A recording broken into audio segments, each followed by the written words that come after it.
आप सभी का स्वागत है प्रतिभा क्लासेस में।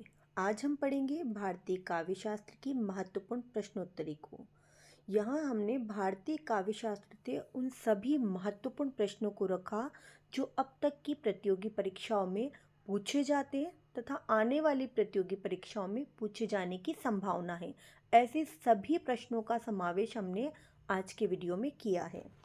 तो आइए हम जान लेते हैं। हमारा पहला प्रश्न है, वास्तविक काव्य लक्षण का प्रारंभ किस आचार्य से होता है जिन्होंने शब्द और अर्थ के सहभाव अर्थात शब्दार्थों सहितो काव्यम को काव्य की संज्ञा दी है। तो ऐसे आचार्य कौन माने जाते हैं? हम जानते हैं, महत्वपूर्ण प्रश्न है पहला ही, भामा, जिन्होंने शब्दार्थों सहितो काव्यम की संज्ञा दी है। नेक्स्ट है, शब्द अर्थ संगम सहित भरे चमत्कृत भाय जग अद्भुत में अद्भुत ही सुखदा काव्य बनाए। ये पंक्तियाँ किसने दी हैं? तो ये पंक्तियाँ हैं ग्वाल कवि की। नेक्स्ट है, प्रतिभा के दो भेद सहजा और उत्पद्धा किसने किए हैं? तो प्रतिभा के दो भेद किसने बताए हैं? तो आचार्य रुद्रट ने।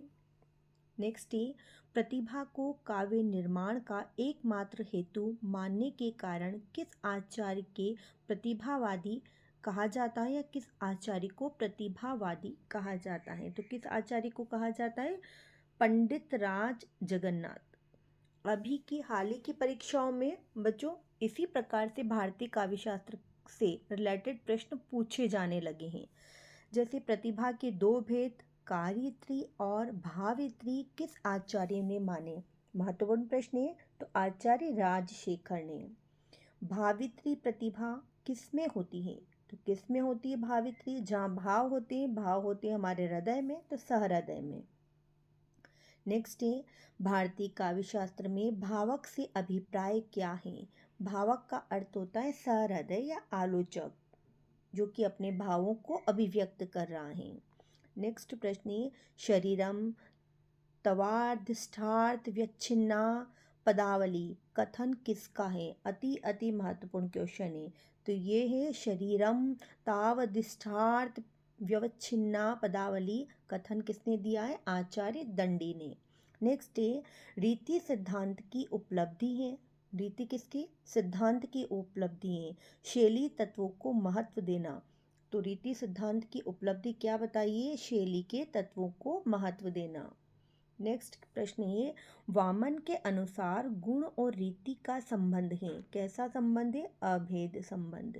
आचार्य कुंतक के अनुसार वक्रोक्ति के कितने भेद माने गए? आचार्य कुंतक ने वक्रोक्ति के 6 भेद माने हैं। कितने भेद माने हैं? 6 भेद माने हैं।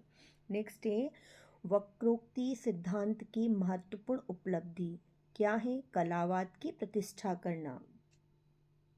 नेक्स्ट है, कवः कर्म काव्यम, अर्थात कि कवि का कर्म ही काव्य है। यह कथन किसका है? तो ये कथन जो है आचार्य कुंतक का है।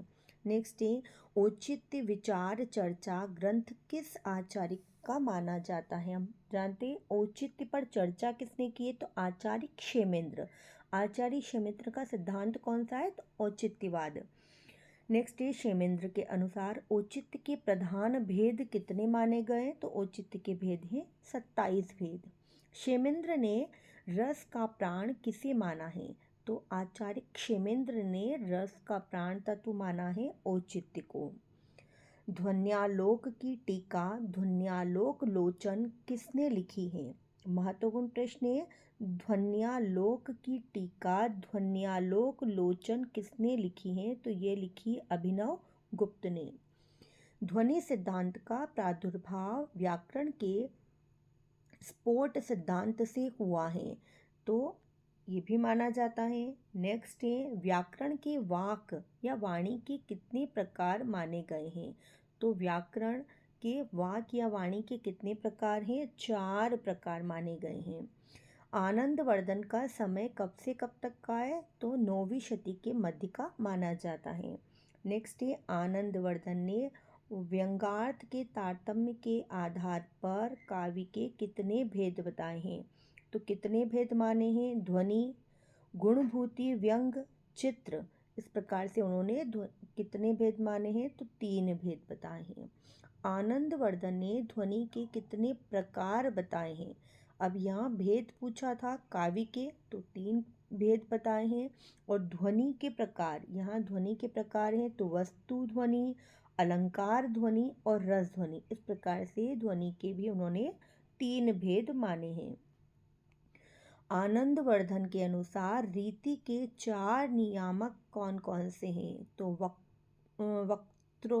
वक्त्रोचित्य, वाच्योचित्य, विषयोचित्त और रसोचित्त। इस प्रकार से उन्होंने आनंदवर्धन ने रीति के 4 भेद या नियामक बताए हैं।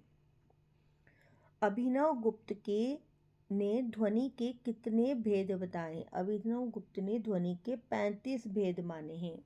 नेक्स्ट है, मम्मट ने ध्वनि के शुद्ध भेदों की संख्या कितनी स्वीकार की है? तो मम्मट ने शुद्ध भेदों की संख्या कितनी मानी है? 4 मानी है। पंडित राज जगन्नाथ काव्य के कितने भेद बताते हैं? तो पंडित राज जगन्नाथ ने काव्य के 4 भेद बताए हैं।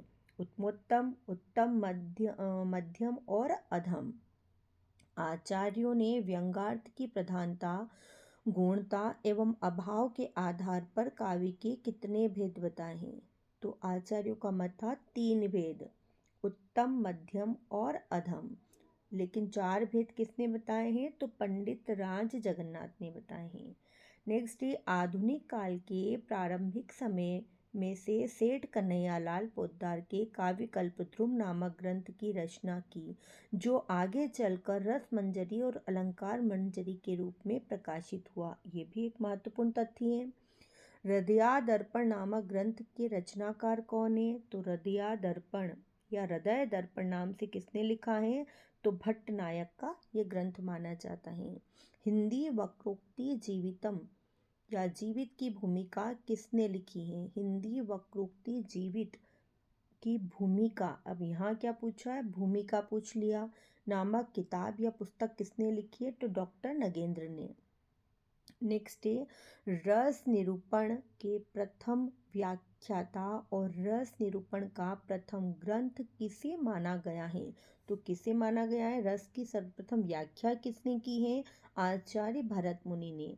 और उनके ग्रंथ का नाम क्या है बच्चों? नाट्यशास्त्र। महत्वपूर्ण प्रश्न ये भी। नेक्स्ट क्वेश्चन है, आचार्य भरत ने 8 स्थायी भाव, 8 सात्विक भाव और 33 संचारी भावों का उल्लेख किया है। किस आचार्य ने रीति को काव्य की आत्मा माना है? हम जानते हैं रीति को काव्य की आत्मा किस आचार्य ने माना है? आचार्य वामन ने। आचार्य रुद्रट ने शांत रस का स्थायी भाव किसे माना है? तो सम्यक ज्ञान को रुद्रट ने शांत रस का स्थायी भाव माना है। रस को ध्वनि के साथ युक्त करने का श्रेय किसे जाता है? अर्थात कि ध्वनि की व्याख्याकर्ता कौन है? तो आचार्य आनंदवर्धन। नेक्स्ट है, वाक्यम रसात्मकम काव्यम कथन किसका है? महत्वपूर्ण प्रश्न है, बहुत बार परीक्षा में पूछा गया है। तो आचार्य विश्वनाथ का। नेक्स्ट है, आचार्य शुक्ल ने काव्य की आत्मा किसे माना है? तो आचार्य रामचंद्र शुक्ल ने भी काव्य की आत्मा रस को माना है। भट्टलोलक ने रस की अवस्थिति किसमें मानी है? मतलब कि रस किसके अंदर समाहित है? तो अनुकार्यों में। किसमें माना है? अनुकार्यों में या कार्य में। किस आचार्य ने रस सूत्र की व्याख्या के संदर्भ में काव्य में 3 शक्तियों की कल्पना की है? अभिधा, भावकता, भाववक्तव्य, भोजकत्व। और ये तो किसने माना है? ये माना है भट्टनायक जी ने। नेक्स्ट है, अभिनव गुप्त रस को क्या मानते थे? तो अभिनव गुप्त ही रस को एक व्यंग के रूप में स्वीकार करते थे। किस आलोचक के मतानुसार साधारणीकरण कवि की अनुभूति का होता है? साधारणीकरण को कवि की अनुभूति किसने स्वीकारा है? तो डॉक्टर नगेंद्र ने। भारतीय काव्य शास्त्र में भावक से अभिप्राय है सहृदय और या आलोचक। भावक सहृदय के कितने प्रकार माने गए हैं? तो 4 प्रकार माने गए हैं। विभाव के कितने भेद माने गए हैं? तो विभाव के 2 भेद, आलंबन और उद्दीपन। आलंबन के कितने भेद माने गए हैं? तो 2 भेद, आलंबन और आश्रय। सात्विक अनुभावों की संख्या कितनी मानी गई है? महत्वपूर्ण प्रश्न है सारे ही। तो सात्विक अनुभाव हैं, इनकी संख्या 8 मानी गई है। आचार्य शुक्ल ने विरोध और अविरोध के आधार पर संचारी भाव को कितने वर्गों में बताया है? तो 4 वर्गों में। नेक्स्ट है श्रृंगार को मूल रस किस आचार्य ने माना है? श्रृंगार को मूल रस किसने माना है? तो आचार्य भामा ने। आचार्य भामा का सिद्धांत किस पर आधारित है? तो अलंकार पर आधारित है। श्रृंगार को मूल रस आचार्य भामा ने माना। भक्ति रस का रस को मूल रास किसने माना है? तो रूप गोस्वामी। मधुसूदन सरस्वती एवं रूप गोस्वामी ने भक्ति रस को मूल रस के रूप में स्वीकार किया है। शंकु के अनुसार भरत मुनि के रस सूत्र में आए संयोग शब्द का अर्थ क्या है? तो शंकुक ने संयोग का अर्थ क्या किससे माना है? अनुमान से। रस सिद्धांत के संबंध में तन्मयतावाद के प्रतिष्ठापक कौन है? तो रस सिद्धांत के संबंध में तन्मयतावाद की स्थापना किसने की है? तो अभिनव भरत ने। नेक्स्ट है एक के बाद यानी अनेक भावों का उदय होता है तो उसे क्या कहते हैं? तो उसे क्या कहते हैं? भाव सबलता। नेक्स्ट है किस आलोचक के मतानुसार साधारणीकरण कवि भावना का होता है? कवि की भावना का होता है। तो साधारणीकरण के संबंध में यदि कोई भी प्रश्न पूछा जाता है तो उसका जो उल्लेख है वो किसने किया है? डॉक्टर नगेंद्र ने। नेक्स्ट है अभिधा, भाव, भावत्व और भोग काव्य के 3 व्यापार किस आचार्य ने माने हैं? अभिधा, भावकत्व और भोग काव्य के 3 व्यापार किसने माने हैं? तो भट्टनायक जी ने। नेक्स्ट है अलंकार संप्रदाय के आचार्य कौन है? ऊपर मैंने चर्चा की अलंकार संप्रदाय के आचार्य हैं भामह। भरत मुनि ने कुल कितने अलंकारों का उल्लेख किया है? तो भरत मुनि जी ने जो अलंकार का उल्लेख किया है मात्र 4 अलंकार, उपमा, रूपक, दीपक और यमक। अलंकार रत्नाकर नामक ग्रंथ के रचयिता कौन है? तो कौन है? शोभाकर मित्र। महत्वपूर्ण प्रश्न है अलंकार रत्नाकर ग्रंथ के रचयिता हैं शोभाकर मित्र। अब बात आती गुण के संबंध में। दंडी ने गुणों की संख्या कितनी मानी है? 10 मानी है। आचार्य भोज के अनुसार गुणों की संख्या कितनी है? तो 24 है। वामन ने गुणों की संख्या कितनी मानी है? तो 20 मानी है। फिर से रिपीट कर लेते हैं, दंडी के अनुसार गुणों की संख्या कितनी है? 10। यही प्रश्न ज़्यादातर पूछा गया है। दंडी के आधार पर ही गुणों की संख्या पूछी जाती है। वामन ने गुणों की संख्या 20 मानी है। आचार्य मम्मट, भामा, आनंदवर्धन ने गुणों की संख्या कितनी मानी है? इन तीनों आचार्यों का मत एक ही था। आचार्य मम्मट, भामा और आनंदवर्धन इन तीनों ने गुणों के कितने भेद माने हैं? कितनी संख्या है? तो 3 प्रकार माने हैं, ओज, प्रसाद और माधुर्य। महत्वपूर्ण प्रश्न है, अति महत्वपूर्ण है। किन आचार्यों ने गुणों की संख्या 3 मानी है? तो मम्मट, भामह, आनंदवर्धन इन तीनों आचार्यों ने गुणों की संख्या 3 मानी है। नेक्स्ट है वृत्ति का सर्वप्रथम वर्णन किस ग्रंथ में मिलता है? तो वृत्ति का जो है वर्णन मिलता है नाट्यशास्त्र में। नाट्यशास्त्र किसकी रचना है? नाट्यशास्त्र भरत मुनि जी की रचना है। नेक्स्ट क्वेश्चन है भारतीय काव्यशास्त्र में कितनी काव्य वृत्तियाँ मानी गई हैं? तो 3 काव्य वृत्तियाँ मानी गई हैं। सर्वप्रथम दोष की परिभाषा किस आचार्य ने दी है? दोष की परिभाषा महत्वपूर्ण प्रश्न है। आजकल दोष पर भी बहुत बार प्रश्न पूछे गए हैं या पूछे जाते हैं। तो तो दोष की परिभाषा दी है आचार्य वामन ने। दंडी ने कितने काव्य दोषों का वर्णन किया है? 10। वामन ने कितने दोष बताए हैं? तो वामन जी ने गुण भी 20 बताए और दोष भी। दंडी ने गुणों की संख्या भी 10 बताई है, तो दोष की संख्या भी 10 बताई है। आचार्य विश्वनाथ ने दोषों का वर्णन किया है 70 प्रकार से। काव्य दोषों का सर्वप्रथम निरूपण किस ग्रंथ में मिलता है? तो भरत मुनि के नाट्यशास्त्र में काव्य दोषों का वर्णन मिलता है। महत्वपूर्ण प्रश्न है। 10 के स्थान पर 3 काव्य गुणों की स्वीकृति प्रथम किस आचार्य ने मानी? हमने ऊपर पढ़ा था आचार्य भामा ने, है ना, आनंदवर्धन ने और दंडी ने। इस प्रकार भामा और आनंदवर्धन ने गुणों की संख्या कितनी मानी है? तो 3 मानी है। नेक्स्ट क्वेश्चन है, प्रेमायन नामक नवीन रस की उद्भावना किस आचार्य ने की है? तो आचार्य रुद्रट ने की है। आलोक का हिंदी भाष्य किसने लिखा है? तो आलोक का हिंदी भाष्य विश्वेश्वर ने लिखा है, आचार्य। भाव प्रकाश नामक ग्रंथ के रचयिता कौन है? तो श्रद्धा तनय। नेक्स्ट है, बंधन के आधार पर काव्य के कितने भेद हैं? बंधन के आधार पर 2 भेद हैं, प्रबंध तथा मुक्तक, 2 भेद माने गए हैं। नेक्स्ट है, पूर्वापर संबंध निरपेक्ष काव्य रचना को क्या कहते हैं? जब पूर्वापर संबंध होता है तो उसको क्या कहेंगे? निरपेक्ष काव्य रचना को मुक्तक। और पूर्वापर संबंध निर्वाह सापेक्ष को क्या कहेंगे? तो प्रबंध काव्य रचना। संस्कृत में साहित्य के लिए किस शब्द का प्रयोग होता है? तो संस्कृत में जो साहित्य उसे कहा जाता है वाङ्मय। तात्पर्य क्या है? तात्पर्य का अर्थ लिया है अभिधा, लक्षणा, व्यंजना की तरह चौथे प्रकार की नई शक्ति को तात्पर्य माना है। भामा अभाववादी कहलाते हैं क्योंकि उन्होंने काव्य में ध्वनि की सत्ता स्वीकार नहीं की है। किस आचार्य ने काव्य में ध्वनि की सत्ता को स्वीकारा नहीं है? तो आचार्य भामा ने। प्रतिभा मात्र को ही काव्य का हेतु किसने माना है? तो आचार्य हेमचंद्र ने। महत्वपूर्ण प्रश्न है, प्रतिभा को काव्य का हेतु किसने स्वीकार किया है?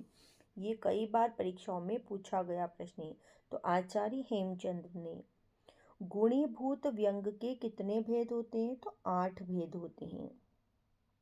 भरत ने हास्य रस के कितने भेद माने हैं? तो 6 भेद माने हैं। नेक्स्ट है अपना, कुंतक ने वक्रोक्ति के भेद और उपभेद कितने माने? तो 6 भेद और 41 उपभेद। भरत के नाट्यशास्त्र में भावों की संख्या कितनी 49 है ना, 49 गिनी गई हैं। तो भावों की संख्या कितनी मानी गई है? 49। जैसे कि संख्याएं बताई गई हैं, 8 तो स्थायी भाव हैं, 33 संचारी भाव हैं और 8 ही सात्विक भाव है। इस प्रकार से 49 उनकी संख्या मानी गई है। आचार्य भामा ने काव्य हेतु किसे माना है? तो आचार्य भामा ने काव्य का हेतु प्रतिभा को माना है। किस आचार्य का कथन है कि संसार में जो कुछ पवित्र, उज्जवल एवं दर्शनीय है वह श्रृंगार के भीतर समाविष्ट हो सकता है? आचार्य भरत मुनि ने। श्रृंगार को रसराज माना जाता है। क्यों? कार्य व्यापार की व्यापकता के कारण। किसके कारण? कार्य व्यापार की व्यापकता के कारण। नेक्स्ट है, भरत मुनि के रस सूत्र के प्रथम व्याख्याता भट्टलोलट्ट के रस विवेचन का सैद्धांतिक आधार क्या है? तो उनका है मीमांसा।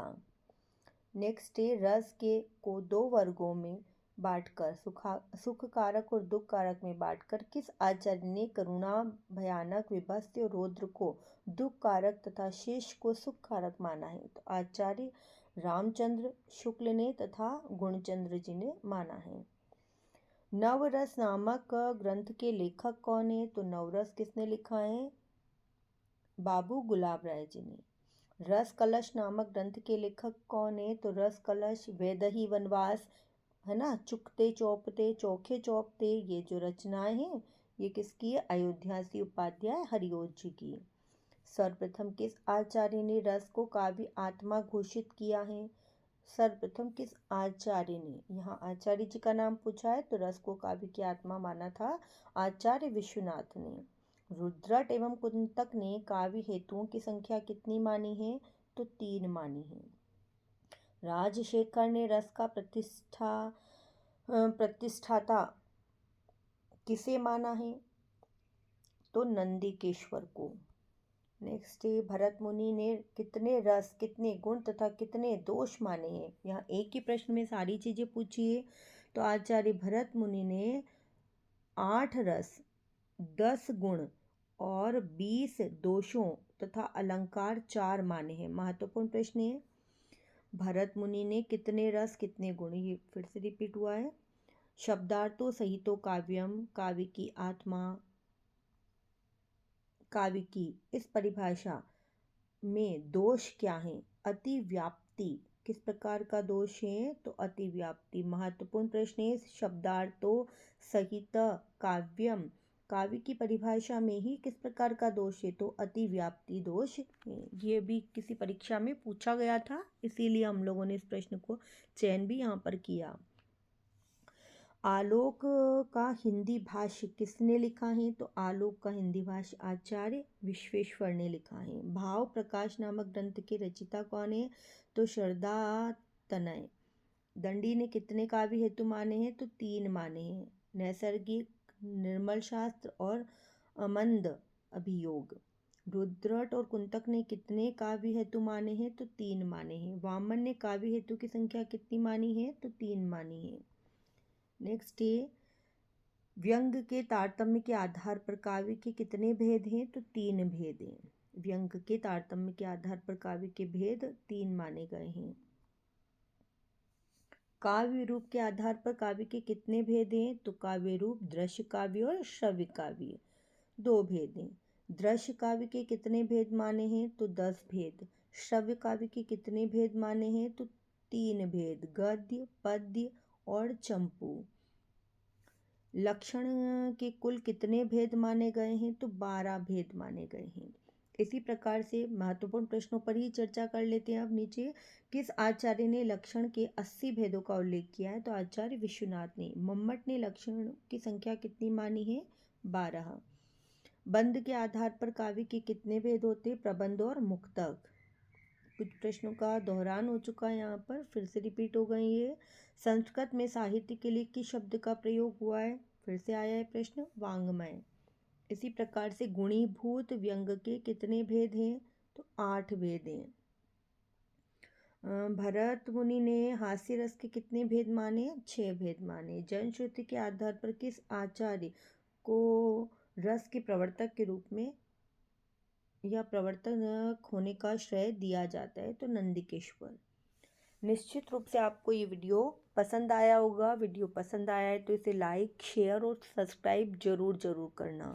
ये सारे महत्वपूर्ण प्रश्न हैं जो अक्सर प्रतियोगी परीक्षाओं में पूछे गए हैं। उन्हीं प्रश्नों का चयन भारतीय काव्यशास्त्र के आधार पर हमने यहाँ पर किया है। धन्यवाद।